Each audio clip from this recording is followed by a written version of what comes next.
Okay, I want to take a look at this. This is a Parkette. I was just overgrowing some stuff in my own little plot, and one of the maintenance guys told me that we're not allowed to plant vegetables in this area because it's considered common space for the condominium corp here where I live. One of my houses anyway. Over here on the far fence, last spring and summer, an older man, I don't know if he spoke too much English. I couldn't really get a conversation going with him, but he planted a bunch of vegetables all along here. He had some raised beds, and he planted a bunch of vegetables, beans, peas, corn, and various other things. And yeah, the maintenance guy I just ran into told me that he's been fighting this guy to tell him to stop planting stuff here. And I asked him why, and he said that it ruins the aesthetic, and that this is a Parkette. It's not a place to be planting vegetables. Now I want you to look at this area. We've got a few benches.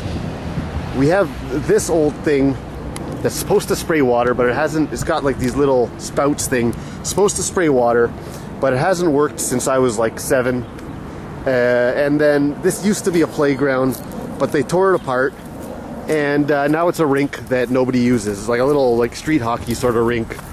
No basketball hoops, no nets. There used to be nets here, but it's nothing. It's just asphalt. They don't maintain it. They don't repave it at all. No one does anything. The only thing that happens here is people come at the benches and smoke weed. That's it. This is a Parkette. How does it ruin the aesthetic? My question is, if you plant vegetables here in a space that no one uses, I don't really understand why there has to be these arbitrary, property laws against it. This place is only used by some people who come here and smoke weed. That's it. Who's to tell you that a public Parkette cannot be used to plant vegetables? If these are arbitrary, outdated rules. This place is not being maintained. It's not being used for anything productive beyond a spot for people to smoke weed, and maybe some people from the high school can come make out here. That's about it. Why? Who's to tell us why that we can't grow our own food here? There's a huge movement in the urban gardening scene, and that's what Tdotgardner is largely about.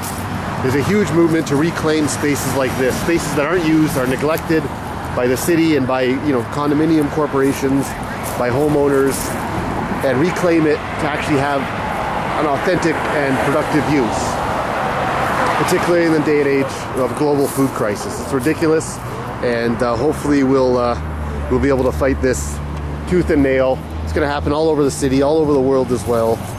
And we'll hopefully be reclaiming these spaces from these ridiculous and outdated and nowadays completely arbitrary property laws.